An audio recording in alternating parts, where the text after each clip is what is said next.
L'énorme craquage de Noël Le Graët sur Zidane, les réactions pleuvent après ses propos méprisants. On va voir d'ailleurs la réaction sèche de Kylian Mbappé et les propriétaires du Paris Saint-Germain intéressés pour acheter un club de Première Ligue. Salut à tous et bienvenue dans le 1212e numéro du Journal du Foot.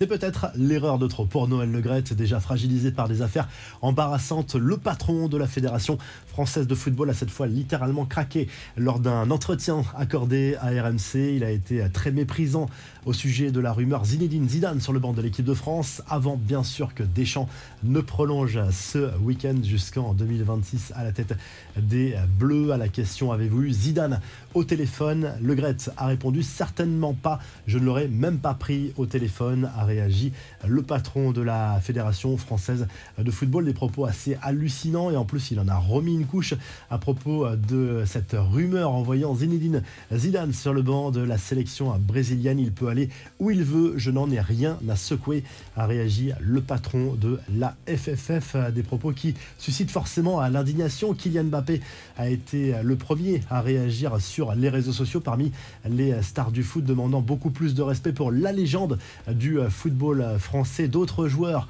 ont réagi à l'image de Youri Djorkaeff, Djibril Cissé ou encore Franck Ribéry. La ministre des Sports réclame des excuses de la part de Le Graët pour Zinedine Zidane et l'entourage de Zizou a fait savoir qu'il n'y aurait pas de réaction à chaud. Les infos et rumeurs du mercato, une première recrue confirmée pour l'OM. Ruslan Malinovski va renforcer l'équipe d'Igor Tudor lors de la seconde partie de saison. Marseille et l'Atalanta Bergame sont tombés d'accord pour un prêt avec une option d'achat fixée à 10 millions d'euros pour le milieu offensif ukrainien. L'OM séduit également par le profil d'Azzedine Ounahi, auteur d'une très belle Coupe du Monde, mais la concurrence est énorme. Selon l'équipe, Leeds a formulé une offre de 25 millions d'euros à Angers pour tenter de recruter l'international marocain. Naples est également intéressé, mais ne proposerait que 15 millions d'euros. Le Real Madrid, de son côté, va poursuivre sa politique d'austérité. Pas de renfort attendu cet hiver, c'est ce qu'aurait fait savoir Florentino Pérez à Carlo Ancelotti, qui n'aurait pas été contre l'arrivée d'une recrue offensive.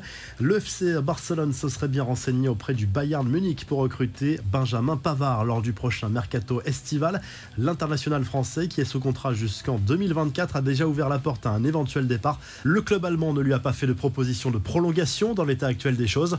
Enfin, Harry Maguire n'ira pas à Aston Villa, comme le laissaient entendre certaines rumeurs, même s'il est en difficulté cette saison. Du côté de Manchester United, l'international anglais reste ambitieux et veut rester chez les Red Devils. Les infos en bref, QSI s'attaque à la Première Ligue, même s'ils n'ont aucune intention de lâcher le PSG. Les propriétaires du club parisien souhaiteraient investir dans un club anglais et auraient identifié Tottenham comme cible. Selon Sky Sports, Nasser El Khelaifi s'est même entretenu avec le boss des Spurs, Daniel Levy, la semaine dernière à Londres. Peu d'informations supplémentaires, mais tout indique que les bases d'une négociation pour le rachat de l'écurie londonienne ont été posées. Le tirage au sort des 6e de finale de la Coupe de France, la plus belle affiche opposera l'OM au Stade Rennais, au Stade Vélodrome. C'est l'une des 3 affiches entre formations de Ligue 1.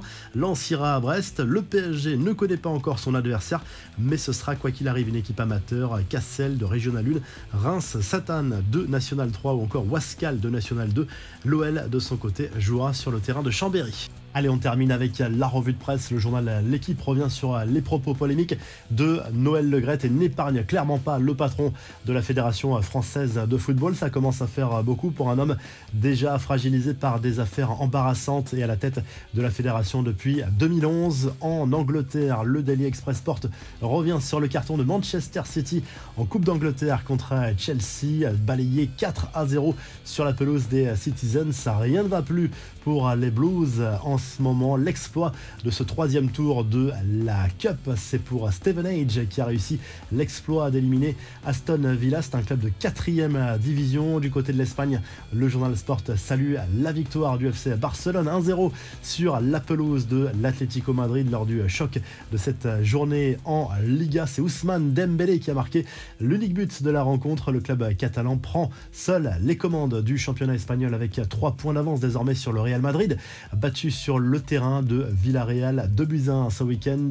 Et en Italie, la Gazzetta dello Sport revient sur les résultats de ce dimanche en Serie A et notamment cette mauvaise opération de l'AC Milan accroché 2 buts partout sur son terrain à San Siro par l'AS Roma alors que le Napoli s'est imposé 2-0 sur la pelouse de la Samp. Les Napolitains ont désormais 7 points d'avance sur les Rossoneri et sur la Juve en tête du classement. Si le journal du foot vous a plu, n'hésitez pas à liker, à vous abonner pour le retrouver très vite pour un nouveau journal du foot.